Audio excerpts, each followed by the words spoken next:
Jenny-Jaymes and our sidekick Christian Cano, partner in crime, is coming up next.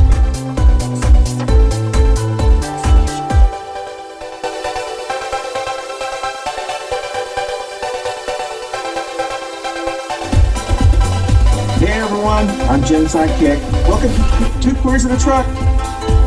Hi y'all. See you.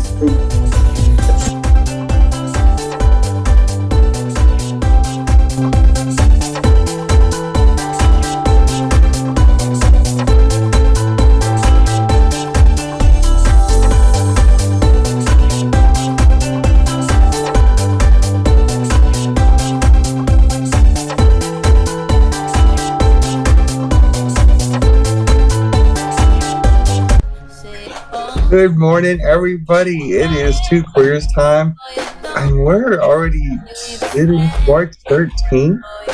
Wow. I have burned through 10 weeks of 2024, and it just feels surreal. It feels like we are just going to evaporate this year, and it is wild. It's a presidential year. And it's moving and grooving, and we got a lot to talk about, so we'll jump right into it. How are you doing, Boo? Good. Good morning. Good morning. Good morning. We're going to rock and roll. So there was a weird campaign ad. Speaking of campaigns, Trump obviously can't recruit people of color to do an ad with him, so they AI'd people of color into the ad and ran an ad with him with I think it's about 4 people of color, which they've done this before. If people remember back, he had that one guy in his ad that had like 3 arms, and they didn't catch that either in editing and sending it out. This time, at least everybody had just 2 arms. And I think they had just 5 fingers each in each hand. But yeah, they're still doing it because, not to put too fine of a point on it, the Republican Party is a racist party. It's built on racism and white supremacy. Obviously, the majority of people of color are probably not going to want to hang out with him. Only 8% of the black turnout in 2020 voted for Trump. And it's a telling sign, which means the other 92% voted for Biden. And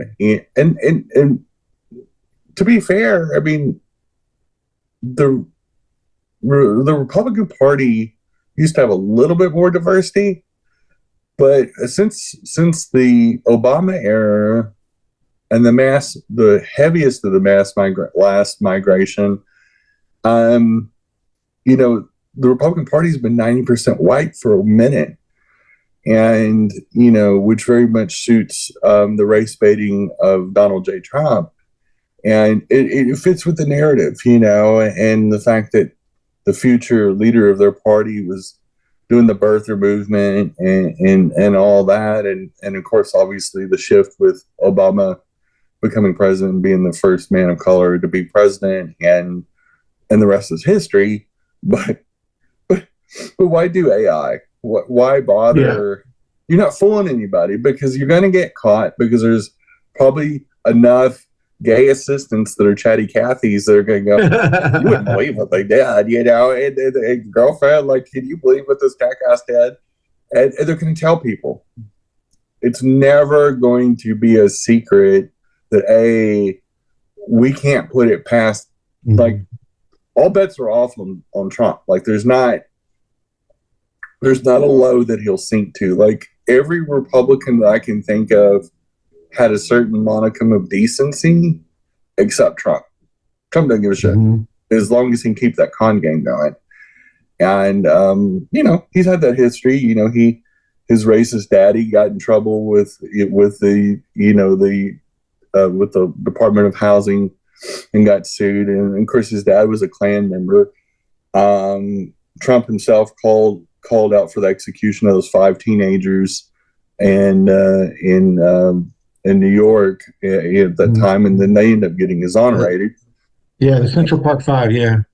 Central Park 5. Like, this guy's not new to racism, and stupid stunts like this. He has, I mean, and then the whole birther move with Obama, he would have never done that with a white Democrat. He hasn't done it with Biden. Mm-hmm.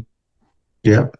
If we think about it, you know, Biden's old enough that, you know, he came over, his parents came over on the Mayflower. Do we know for sure that Biden was born here? You know, like, exactly. I mean, he went to school with Abraham Lincoln. You know, they were chums, and you know, but you never heard that. You never heard a peep about Biden's citizenship. Wonder why?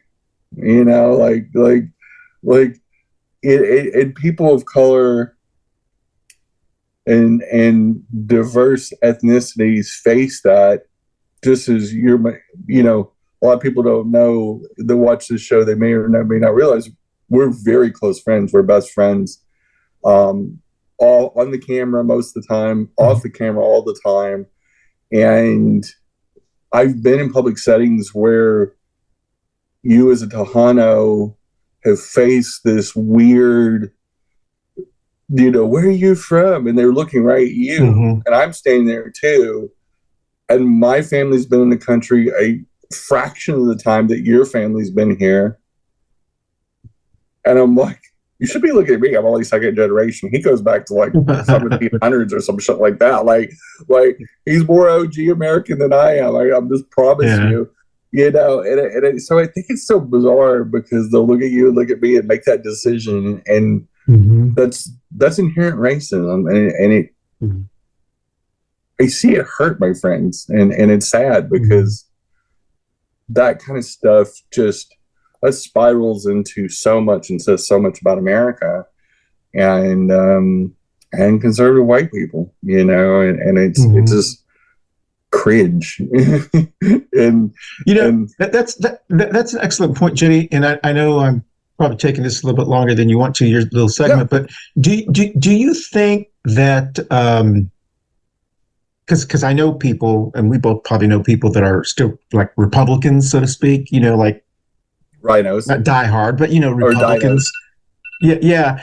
Do you think they know that the Republican Party is a white party? And I mean, it's obvious. If they don't know, then they're incredibly clueless.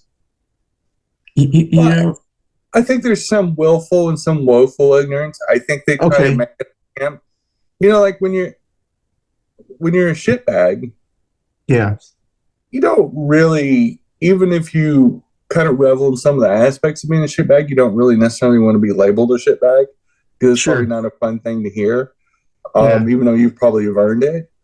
I think with the Republican Party, they're okay with being a racist party, but obviously because it's by intent. I mean, they didn't accidentally start the birther movement. I mean that started by Trump. I think it's their comfort zone. Conservative white people tolerate everybody else, and that's part of white supremacy, and that's why white supremacy is so insidious and so evil. Is that I think it's part reflex. I think they're so used to getting away with it that they just keep on keeping on because they're going to do it to, hey, until you stop me. It's kind of like in football. Yeah. We're going to run the same plays until you stop me. Good point. Okay, you stop me. And we've had 400 years of racism from the conservatives, and it's worked for them. It's not worked for everybody else. You know, the bigotry is good for our country. But they obviously at this point don't care. And so we have, as Democrats and as progressives, we have to drop the pretext, the idea that they're ever going to care. And not worry about them and talk to the people that are the independents and make sure we have common ground with them and don't lose them. And then of course our base is find that balance and both have good policies, but also a mass appeal. And if we do that, like we've done in the last 30 years with Clinton, Obama, and Biden, we can consistently win. We've proven we can win presidential races. And it's when we start muddying the waters a little bit and try to, not deliver a strong message. And Democrats sometimes get that mealy mouth. I don't want to offend anybody. And I'm like, well, it's taking a stand as an offense. If doing the right thing's offensive, you need to look inward and figure out, the difference between right and wrong and all that, like you teach our 5-year-olds. Senate Republicans in the second section, Tammy Duckworth, the Democrat, introduced a bill protecting IVF, in vitro fertilization, and the Senate Republicans blocked it. The Republican Party's now really revealed that they're hell-bent on blocking IVF because of the religious control of their party. And obviously, it was never about abortion. Because if IVF is life-creating, but the conservative Christian side of their party decides their policies, and they're blocking IVF for a couple reasons. A lot of same-sex couples use IVF, and also too this weird idea that if you create life or begin life outside of the body, that somehow it's not sacrosanct or whatever. And I'm like, yeah, but you're wanting babies and you're wanting life. And again, it just highlights the hypocrisy of these chuckle fucks, and they just like. One moment they're saying they want an abortion, they're going to block it as all deal. And then when people were trying to bring in life to the United States, we don't want it. So it was never about abortion. It was about control. And they want things their way, and they're going to do everything they can to do that. And we as Americans have got to recognize that, just like with racism, we've got to be anti-abortion, and anytime somebody's trying to claw away body autonomy and freedom and the guise of protecting something, you need to really examine what they're really saying. And we've seen this also with the trans kids, is they don't stop at little things, and there's so many falsehoods around it. And IVF, if they were to ever ban IVF or effectively ban it, that would be devastating to a lot of families, heterosexual and homosexual. This is not IVF. I have several. I probably have a dozen friends that I know they wouldn't have kids without IVF, and at least 9 of the couples are straight. Has nothing, and I think 8 of the 9 are white. So it's one of the original arguments is the white supremacy Christian group, nationalist groups, don't like abortion because, white pregnant people are getting abortions. They don't like that. So why fight IVF? And it's dizzyingly stupid. Well, that is the end of our second section, and we'll be right back with some more Two Queers in a Truck. Hey guys, I've got a special product out, and we've got a store under the name blueappliedtech.com, and you can go on our Etsy store, you can go on our social media, and you can check out our merchandise. We have some amazing snowflake Trump mugshot ornaments. We have mugs, we have pillow covers, we have a lot of cute stuff for the holiday season that you can buy. And it's great fun, and it goes to a good cause. It goes to my company, and it's helping us out getting started. And also, who doesn't want a historic snowflake Trump ornament? Exactly. Here, that's funny. What's the name of it again? And the name of the company is Blue, like the color blue, Applied, APPLIED Tech. Like technology. Blue Applied Tech. Ah, cool. And so you can look us up. We have a website, but our store is on Etsy. And a lot of people use Etsy for different types of gifts. They are assembled in the United States, so it creates American jobs. And most of all, it's a lot of fun, and they're not expensive. Cool. So, Blue Applied Tech. Got it. correct. Come seek us out and buy some gifts. Cool. Hey, everybody, you can catch us on your favorite audio podcast platform, Spotify, and all Apple Store, the Google machine, and whoever else does podcasts. We're on there. We broke in, and we're staying there. So enjoy the Two Queers in the Truck on your favorite audio podcast platform. Thanks for listening or watching. Bye, boo. Happy Pride.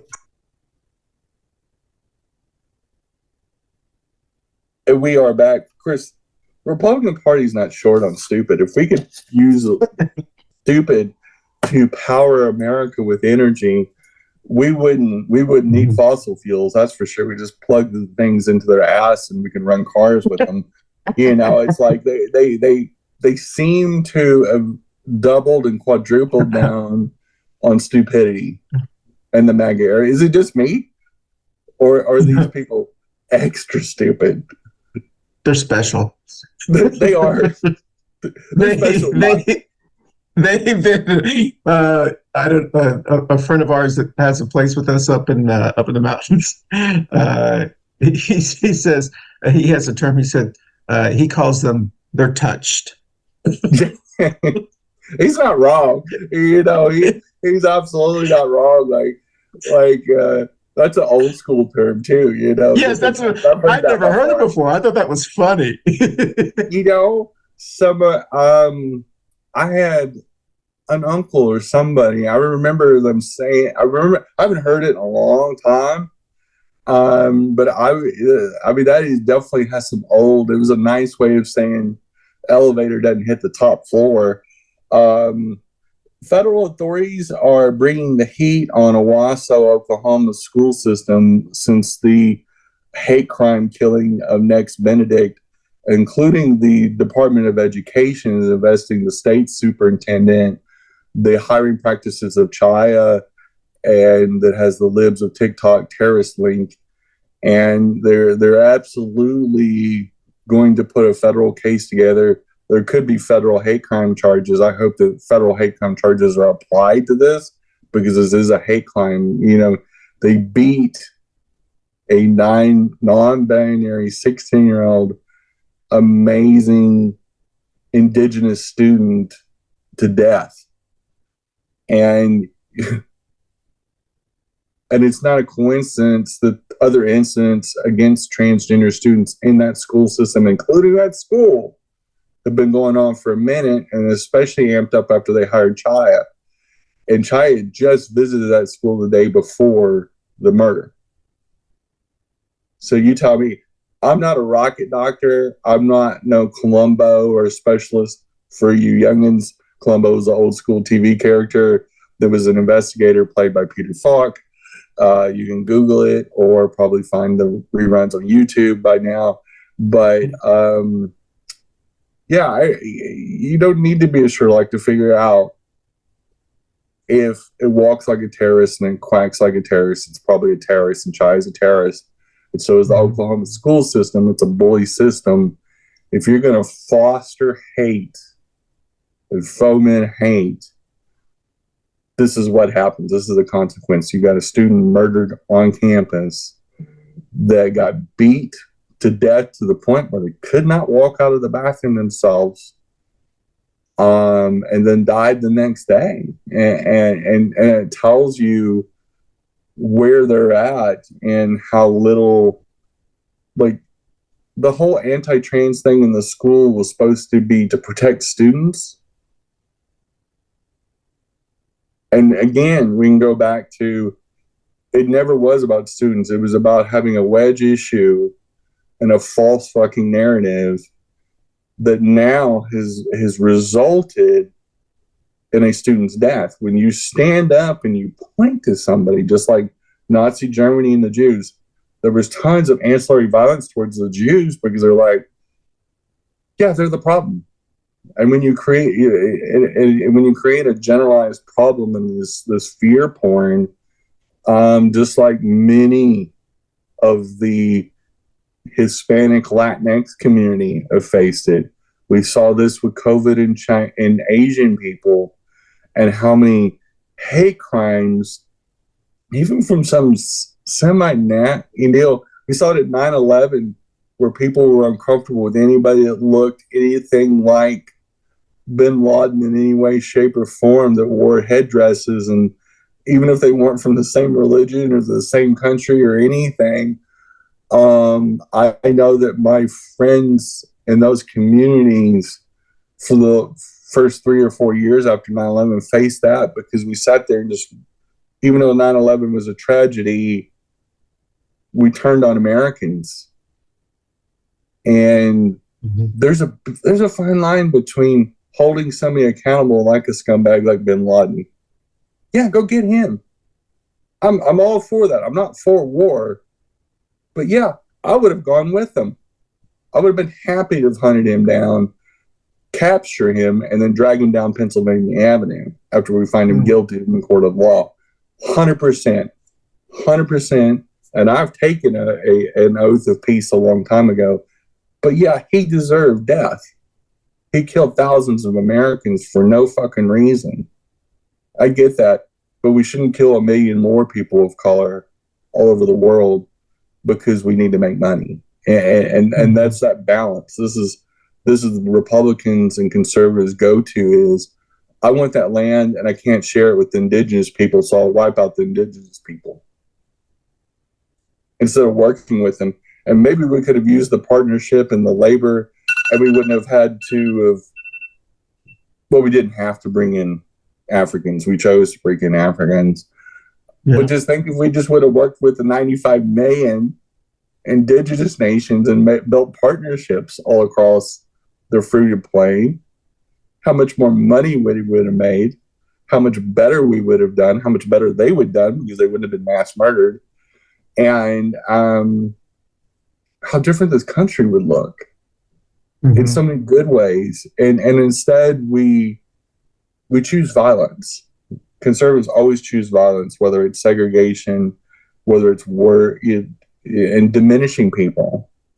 And that's just not cool. It's a dick move, and you and I always talk about it. You say it a lot. Yeah. You can be anything but a dick. Just don't be a dick. Exactly. like just you got to wonder when Trump goes on his little Twitter tweet landslide. I'm pissed off, and I've got my little tiny fingers going as fast as they can, and he's just losing his fucking mind. What he's thinking. In a big shit sandwich of irony, Tesla's new Cybertruck crashed into the Beverly Hills Hotel sign yesterday. So, first of all, I gotta say, what a sign for 2024. I mean, they crashed the Beverly Hills sign. This new Tesla truck is supposed to be luxury. It's ugly as fuck. Everybody says it's ugly. Yeah. And that these trucks are sucking. Like, they are sucking. And there's so many other good EV trucks out there, like Rivian. Yeah. The Rivians are so cute. Like, if I had the money, I would buy the Rivian over the Tesla truck for a lot of reasons. Yeah. One, the Rivian people seem like really cool dudes and are trying to reinvest into communities versus Tesla and their history of racism and cruelty by Apartheid Clyde, by Elmo himself. Second is that their cars really aren't that good. I mean, at 180,000 fires, you couldn't get me in one. I wouldn't even ride as a passenger in one of those things. It's spooky as hell. I'll just stick to my old beat up little car and I'm good. At least it doesn't burn itself down to the ground spontaneously or drive off a fucking freeway for that or hit the Beverly Hills sign. And I think it's just weird and kind of stupid. And it's very bizarre. But the video that I saw on the Twitter machine that I've seen a lot, it's really making the rounds yesterday and today. people are here for it. They,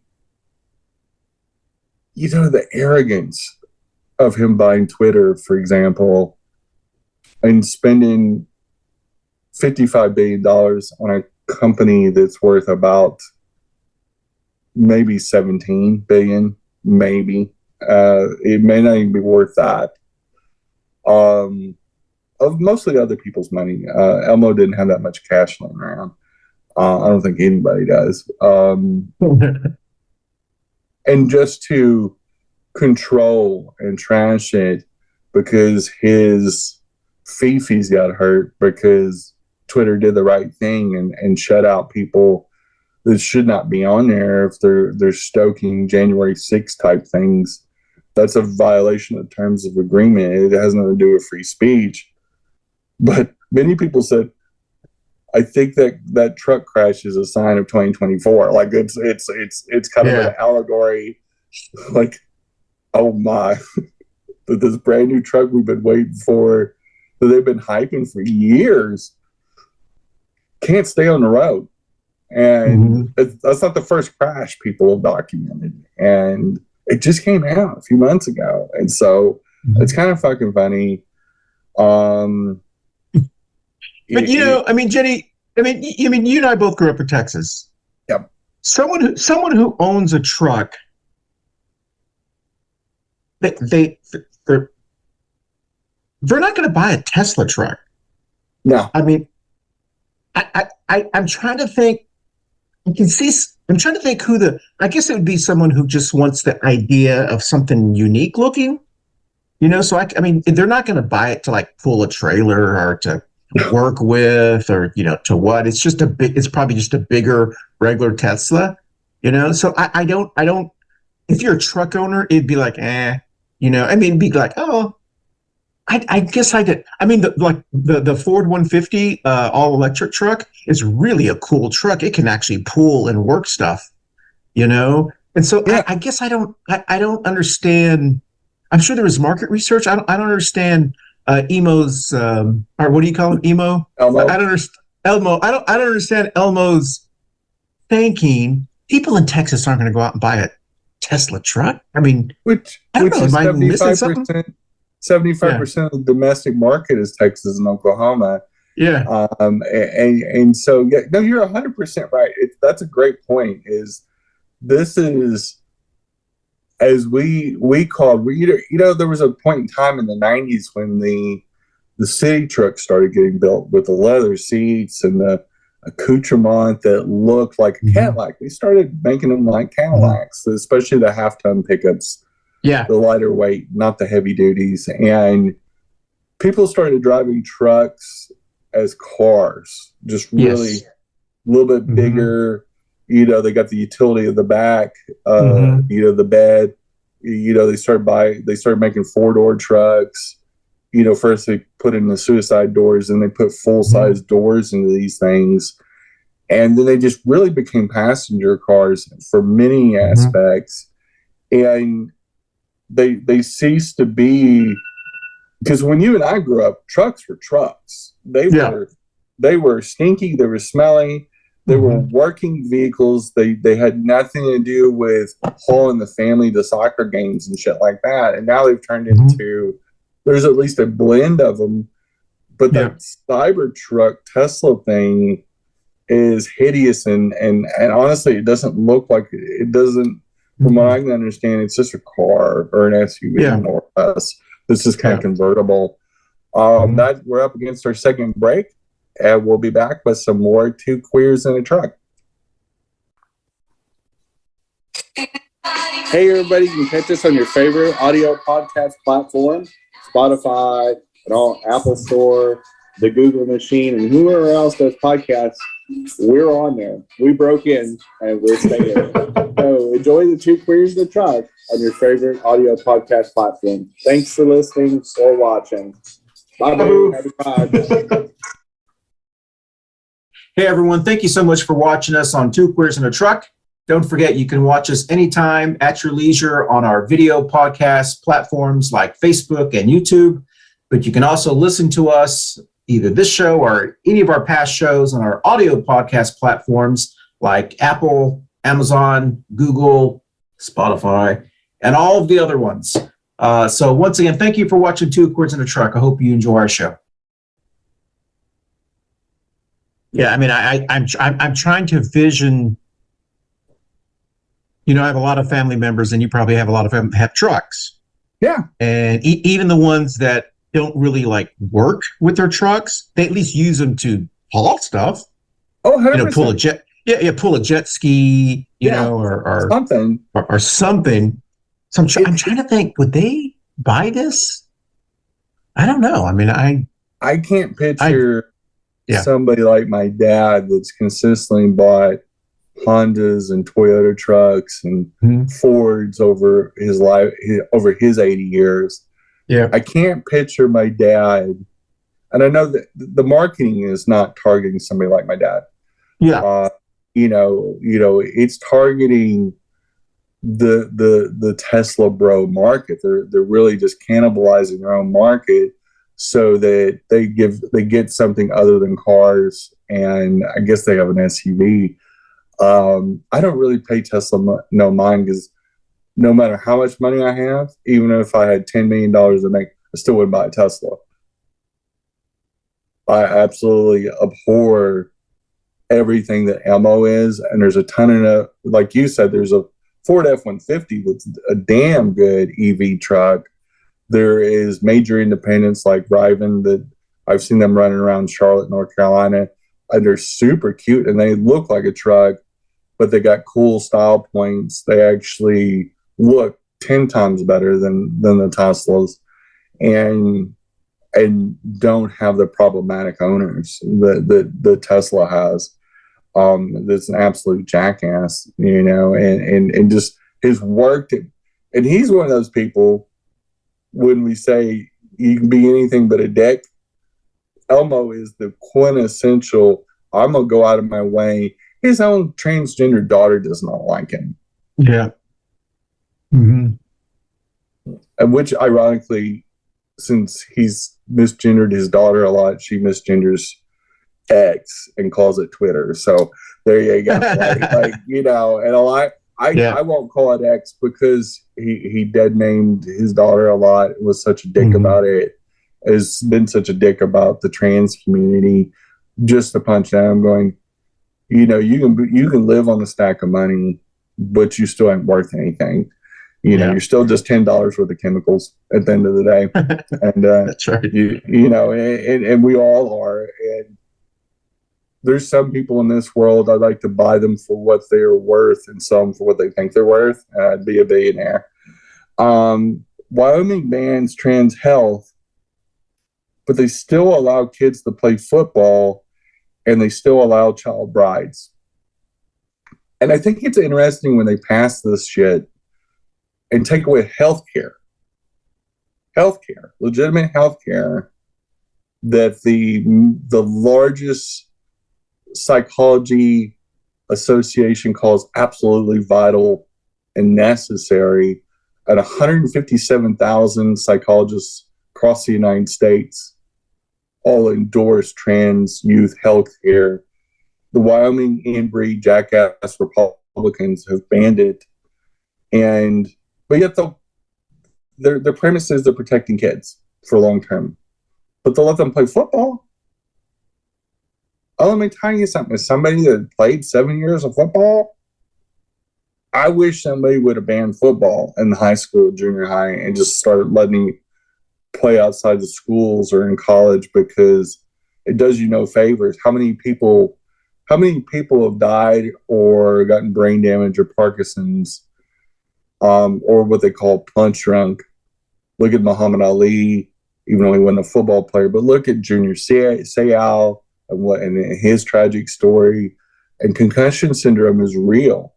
And that's not the only bad thing that can happen to you because of football. Look at Lyle Alzado and how he tried to be competitive and took performance-enhancing drugs, and ultimately what led to his cancer. And I remember him being on the Tonight Show looking about half his size, all thinned out towards the end. And he said, "Hey, kids, don't do steroids." And you're still muted. Sorry about that, Jen.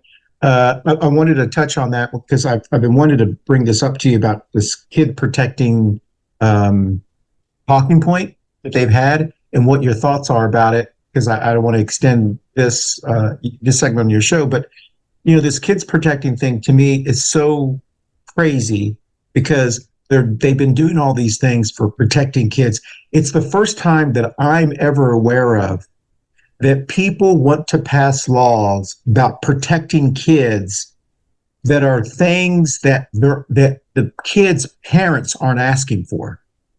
Usually when people say, I want to protect kids, it's something that the kids' parents are saying, I want to help you. I need the government to help me keep them from drinking and driving.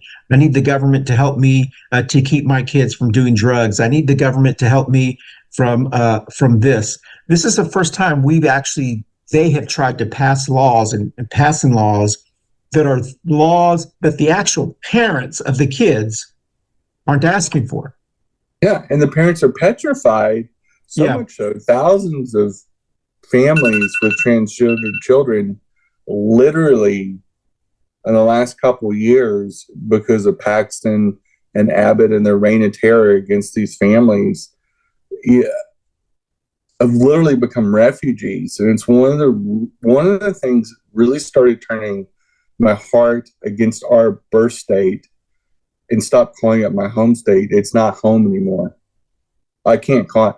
You can't be a Texan with pride and have fucking refugees because you wake up one morning and go, I'm such a dick that I'm going to target kids that already are going to face. I consider myself brave, and I couldn't come out as a kid. And I'm about as tough as they come. Maybe not right now, but I'm a pretty raw-boned, tough girl. I can handle myself. But we just saw necks in Oklahoma get murdered for who they are. We saw the consequence. Like, life is hard enough. We don't need the government bullying them by taking away their health care. Even their talk therapy. It takes away talk therapy. So it's counterintuitive to helping anybody. And you're 100% right. It's the dumbest fucking thing I've ever seen. When they started doing this 2 years ago in the hillbilly and breed state of Arkansas, and those dumb fucks, you go, first of all, nothing smart has ever originated out of Arkansas since old man Walton started Walmart. The last genius that came out of Arkansas was old man Walton and maybe Bill Clinton. Yeah. And then the door shut on brains ever since. Everybody with brains has pretty much left the state of Arkansas because they've had so much intelligence flight because they've embraced this craziness. They've been embracing crazy for a while. I know I used to live near there, and we used to make a joke that to our south, because I was in Missouri, I was in southwestern Missouri. I would say this in my tours with my clients trying to sell them something. Hey, did you know they're building the world's largest zoo just south of here? And they're putting the fence up now. And they go, where's that? All the way around Arkansas. And, but it's this low rent river Kentucky mentality that we all know the moment Republicans are saying they're protecting somebody, you better not. It's just the opposite. Look at the border wall. Look at the scam and debacle of that border fund. We're trying to protect the sanctity of marriage by not allowing gay people to get married. Well, how does it protect the sanctity of marriage? How does a gay marriage affect a straight marriage? Like, are you going to run out of marriage certificates? So they just limit it, and they're limited edition things. And I've never heard of anybody go to a marriage license bureau in their county and say, you know what? We already got our allocation of certificates. We can't print anymore. So to protect the sanctity, we make them limited edition. It's not a zero-sum game. Yeah. And the moment conservatives say it's an all or nothing present deal, like you pick a side, you better pick the opposite side of those jackasses. And just every single time. And speaking of jackasses, a woman named Helen Joyce, that's a anti-trans deal, that is the director for a group called Sex Matters, that is tied to the problematic author of the shitty Harry Potter books, that is blamed fan fiction on why trans teens become trans. Somehow it's fan fiction. Got caught and observed on a train in a group setting. She was switching forth between work and watching Harry Potter porn fan fiction. So she was sexualizing people playing roles that were adults, but they were sexualizing people that were kids. So the Harry Potter movies was based on a bunch of kids having these wisdom powers and having this academy. Okay. Well, this is the porn version of it. And it was like Harry Pooter or something, or Harry Booty, or Harry Booty, or yeah, something like that. Harry Booty's actually pretty good. And she was doing it in public, and it's always the pastors, it's always the antis, it's always the calling everybody groomers, and she has a group. The Who Farted. So this Who Farted group, this whole group of people, their director is caught looking at porn that's sexualizing former child characters, even though they're adults. It's not child porn. It's cringing. Like yes. Like, but on top of it, she's watching it and looking at it on a train, on a public train. They're traveling to this event, and she got caught doing it. And you're like, the whole scenario is, and I just read a thing about a pastor from North Carolina. They got caught looking and trying to force their way into a bathroom stall, with this state being the birthplace of the bathroom bill and bathroom ban and bigot Dan. It's always them. It's almost always them. And how many Trumpers I've seen on Twitter, I follow these people that dox these pedophiles and these rapists. And almost every time, if you look at their social media, they're usually a Trumper. They're usually MAGA. Not every time, but it's pretty close. Like it's up in the 90 percentile. And the same ones that are saying who farted are the ones that dealt it. And you've always got to consider the source, like it's I don't know how people keep voting for idiots like this. I don't know if it's just because we as Democrats don't run people in some of these. I know we don't make every race contested. I do know Democrats have a bad habit of not contesting every race. And they should. We should run somebody. Even if we don't pay for millions of dollars worth of commercials, we shouldn't just let them run. We should spend enough money to make sure there's an opposition candidate, because Republicans typically do not do that. There's very few times you see a Democrat running in a general election without a Republican running. But the opposite is true. Texas, that happens all the time. Where just basically if that Republican candidate wins the primary, they're elected. Except for Dan Crenshaw. Did you see the same guy that ran against him a couple years ago ran against him again, and it was a tight race as of last night. I think Dan might have still pulled it out. But, there was an OG MAGA. The new guy saying Dan Crenshaw is a rhino. somehow. And I'm here for it. Yeah. Because we've talked about this for years, how they eat their own. And I always said, at the end of the day, Democrats are not going to be who brings the Republicans and MAGA down. It's going to be themselves, because they just do, and because they're cringy, they've gotten on this hell bent thing of just being worse by the day, and you can't be MAGA enough. And look at what they did to the Speaker of the House last year. It's proof positive that Kevin McCarthy's far from a progressive, but still got relieved of his duties because MAGAs felt he wasn't MAGA enough, even though honestly he drug his feet and contributed to the lack of production by the House. Yeah. But he just didn't want the government to shut down. He had enough common sense to know that's part of his duty. He's been in Congress long enough. They can pull out his little manual, his little operator's manual. For Republicans, it's probably in pictures, and explain that that's a big part of their job is the budget. It may even be one of the primary 3 duties of the House because of the way we've structured our government.